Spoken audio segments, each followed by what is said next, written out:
আশাকর্মী রুম্পা মণ্ডলের অস্বাভাবিক মৃত্যুর ঘটনায় রাজ্য জুড়ে তৈরি হয়েছে আলোড়ন। সেই ঘটনার প্রতিবাদ এবং কেওয়াইসি নিয়ে নিজেদের সমস্যার কথা জানাতে এবার নবদ্বীপ পুরসভা দ্বারস্থ হলেন শহরের আশাকর্মীরা। পুরসভার প্রশাসক প্রসেনজিৎ কাছে গিয়ে আয়ুষ্মান ভারত প্রকল্পের কেওয়াইসি করার ক্ষেত্রে তাদের সমস্যাগুলি তুলে ধরেন। এদিন পুরসভার গেটে প্রথমে প্রয়াত সহকর্মী রুম্পা মণ্ডলের আত্মার শান্তি কামনায় নীরবতা পালন করেন আশাকর্মীরা। এরপর প্রশাসকের সঙ্গে কথা বলে তাদের বিভিন্ন দাবি এবং সমস্যার কথা জানান।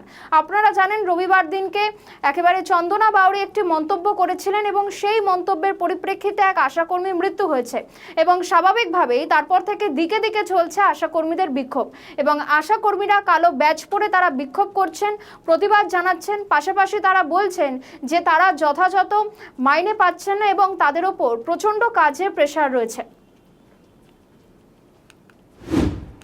যদি এইভাবে শিকার হই তাহলে আমরা কি করে কাজ করব? আর আমাদের অ্যাকচুয়ালি কাজ হচ্ছে মা বাচ্চাকে নিয়ে, এছাড়াও আমাদের সমস্ত কাজ আমাদের দিয়ে করানো হচ্ছে। আমরা এত হেডেক মাথায় নিতে পারছি না। আমার নাম কল্যাণী রায়, আমি 10 নম্বর ওয়ার্ডে আশাকর্মী।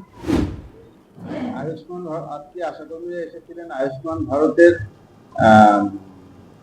কেওয়াইসি করতে। ওনাদের কিছুটা মোবাইলে অসুবিধা হচ্ছে, টেকনিক্যাল প্রবলেম।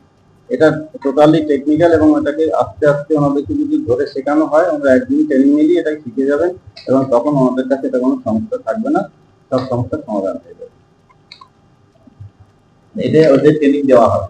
হ্যাঁ, ওদের ট্রেনিং দেবো আমরা, কারণ এই সমস্যাটা তো নতুন এসেছে না। আগে যে সমস্ত প্রবলেম এসেছে আমরা সেইভাবে ওদেরকে গাইড করেছি, এখন এই ব্যাপারে ওদেরকে গাইড